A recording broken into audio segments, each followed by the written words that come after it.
इस वीडियो में हम संधि के बारे में जानेंगे।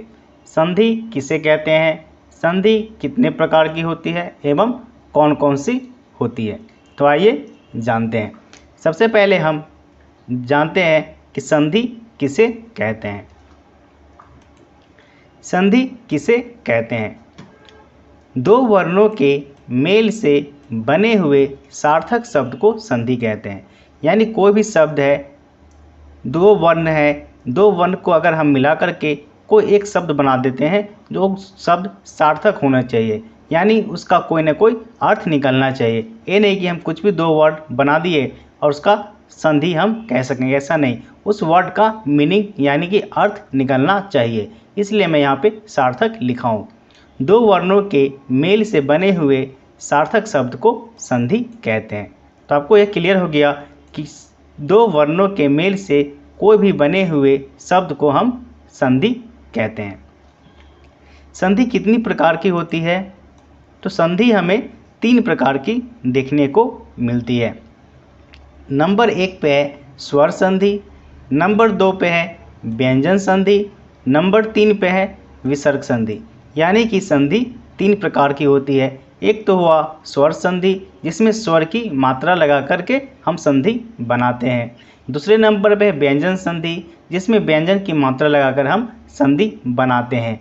तीसरे नंबर पे विसर्ग संधि, जिसमें विसर्ग की मात्रा लगाकर हम संधि बनाते हैं। यानी स्वर वर्ण और व्यंजन वर्ण तो आपको पता ही है, और विसर्ग का भी सेम वही है। आपको विसर्ग में 2 बिंदु नीचे दिखे दिया जाता है, अतः मनः, ये विसर्ग का चिन्ह है, उसे विसर्ग संधि हम कहते हैं। जैसे मनः प्लस स्थिति, मनोस्थिति, उसको चेंज करके हम विसर्ग में बदल देते हैं। इसकी व्याख्या परिभाषा की बात करें तो स्वर संधि दो स्वरों के मेल से बने हुए शब्द को स्वर संधि कहते हैं। तो यह सबसे पहले हमने जाना कि संधि किसे कहते हैं। दो वर्णों के मेल से बने हुए सार्थक शब्द को संधि कहते हैं। यह संधि की परिभाषा हो गई। दूसरे नंबर पे संधि कितने प्रकार की होती है? तो संधि 3 प्रकार की होती है। नंबर 1 में स्वर संधि, 2 नंबर में व्यंजन संधि, 3 नंबर में विसर्ग संधि। फिर इसकी हम परिभाषा देखते हैं एक एक करके। स्वर संधि की परिभाषा दो स्वरों के मेल से बने हुए शब्द को स्वर संधि कहते हैं। यानी दो स्वरों के मेल से जो भी शब्द बनता है उसे हम स्वर संधि कहते हैं। यानी कि हिम, हिम का म के बाद में आप देखेंगे कि अ आ रहा है, इधर में आ रहा है, यानी हिम अ प्लस अ, ये दोनों स्वर है, क्योंकि अ आ जो होता है स्वर वर्ण है, और जो व्यंजन वर्ण है क ख ग, ये सब व्यंजन वर्ण है। तो ही म के बाद में देखिए म का उच्चारण करते समय अ की मात्रा हमारे मुंह से निकल रही है। ही म, अ आ रहे, अ और आ हिमालय, यह दोनों स्वर वर्ण है। ये दोनों स्वर वर्ण को मिला करके यह शब्द बना हुआ है। पुस्तक प्लस आलय, पुस्तक, यहाँ क जो है वो तो वर्ण जो है व्यंजन वर्ण है, लेकिन क अ जब हम उच्चारण करेंगे तो उच्चारण करने के समय हमारा वह अ आ रहा है, पुस्तक अ आ रहा है, तो वह अ प्लस आ यहाँ भी पुस्तकालय स्वर वर्ण में आ जाता है। स्वर संधि की भेद की बात करें तो स्वर संधि के 5 भेद है।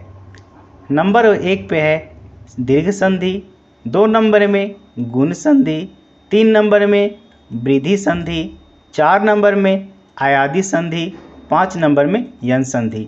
यानी कि संधि 3 प्रकार की होती है, स्वर संधि, व्यंजन संधि, विसर्ग संधि।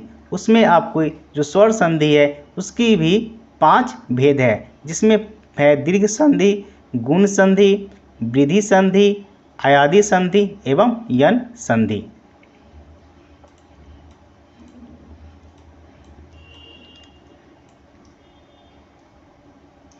दूसरे नंबर पर चले तो व्यंजन संधि। व्यंजन संधि हम किसे कहेंगे?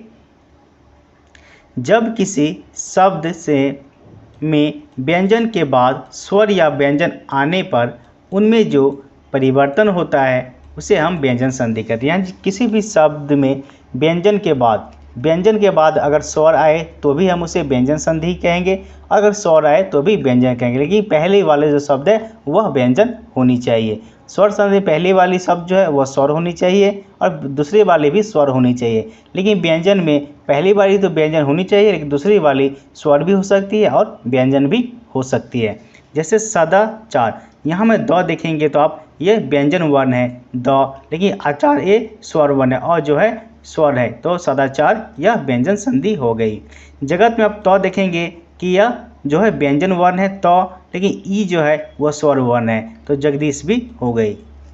जब किसी शब्द में व्यंजन के बाद स्वर या व्यंजन आने पर उनमें जो परिवर्तन होता है उसे हम व्यंजन संधि कहते हैं। जैसे सद प्लस आचार सदाचार, जगत प्लस इस जगदीश इत्यादि। काफ़ी सारी आपको एग्जाम्पल उदाहरण देखने को मिल जाएगी। मैं यहाँ बस एक दो ही आपको दिखा रहा हूँ।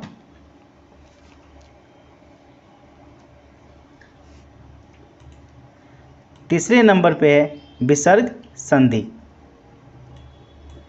जब किसी शब्द में विसर्ग के बाद स्वर या व्यंजन आने पर उनमें जो परिवर्तन होता है उसे हम विसर्ग संधि कहते हैं। यहाँ जब किसी भी शब्द में विसर्ग के बाद स्वर आए या व्यंजन आए, कुछ भी आए, उसे हम विसर्ग संधि कहते हैं। यहाँ आप देखेंगे जैसे यश प्लस गान यशोगान, यहाँ जो यश है यह विसर्ग की निशानी। यश के यहाँ पे दो बिंदु देखेंगे, स मन आह ओ यश तप, देखेंगे दो बिंदु है, यह विसर्ग की चिन्ह है।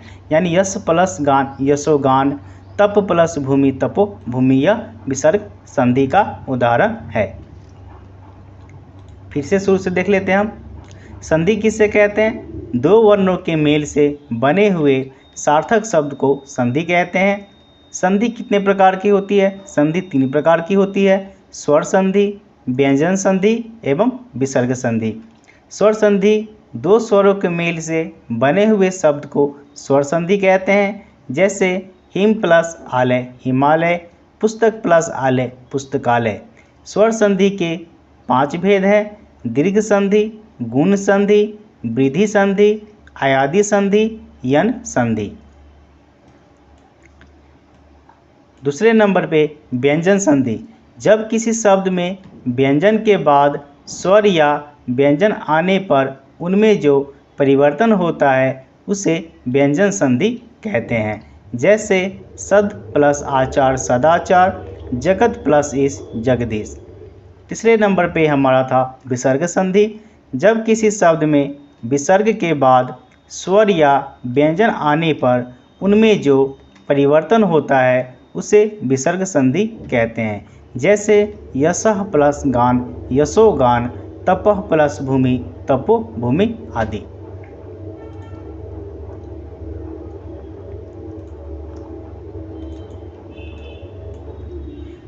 इसके कुछ एग्जाम्पल की तरफ चलते हैं,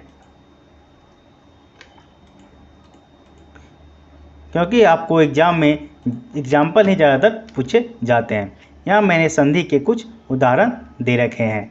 जैसे कवि प्लस इंद्र कवींद्र, रवि प्लस ईश रवीश, वेद प्लस अंत वेदांत, विद्या प्लस आलय विद्यालय, देव प्लस आलय देवालय, दया प्लस आनंद दयानंद, भाव प्लस अर्थ भावार्थ, हिम प्लस आलय हिमालय, महा प्लस ईश महिष। यहाँ देखिए, यहाँ कुछ कुछ वर्ड है जो हमें काफ़ी समझदारी समझना होता है। जैसे महा प्लस ईश महिष लिख देंगे, लेकिन महिष नहीं होता है, महेश होता है, ये आपको याद रखना है। लघु प्लस उर्मी लघुर्मी, मत प्लस अनुसार मतानुसार होना चाहिए, लेकिन यहाँ मतानुसार है, क्योंकि हम मतानुसार यह सही है, मत अनुसार नहीं होगा। मत प्लस अनुसार मतानुसार। अगला है हमारा शिव प्लस आलय शिवालय, मही प्लस इंद्र महेंद्र, प्रति प्लस एक प्रत्येक, सद प्लस आचार सदाचार, जगत प्लस ईश जगदीश। यहाँ मैंने कुछ एग्जाम्पल आपको दिखा दिए ताकि आपको कुछ इससे सीख मिल ले। फिर से हम देख लेते हैं।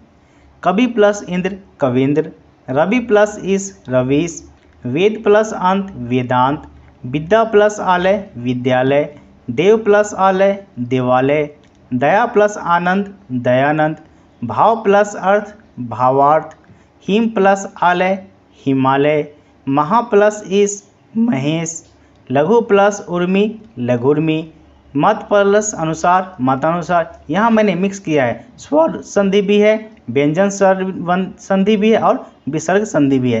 तीनों संधि का मैंने यहाँ पे मिक्स एग्जाम्पल दिया है, यह आपको याद रखना है। शिव प्लस आलय शिवालय, मही प्लस इंद्र महेंद्र, प्रति प्लस एक प्रत्येक,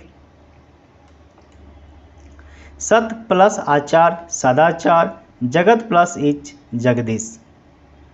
तो आपने देखा कि कुछ एग्जाम्पल भी मैं आपकी सुविधा के लिए यहाँ पे दे दिया।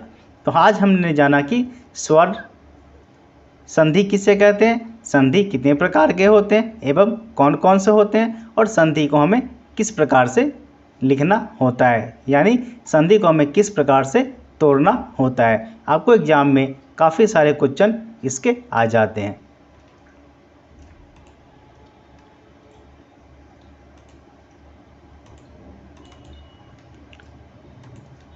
तो आज के लिए इतना ही। अगर आप हमारे चैनल पर नया हैं तो चैनल को सब्सक्राइब कर दीजिए, जिससे हमारी आने वाली वीडियो की नोटिफिकेशन आपको सबसे पहले मिल सके। तो मिलते हैं अगले वीडियो में।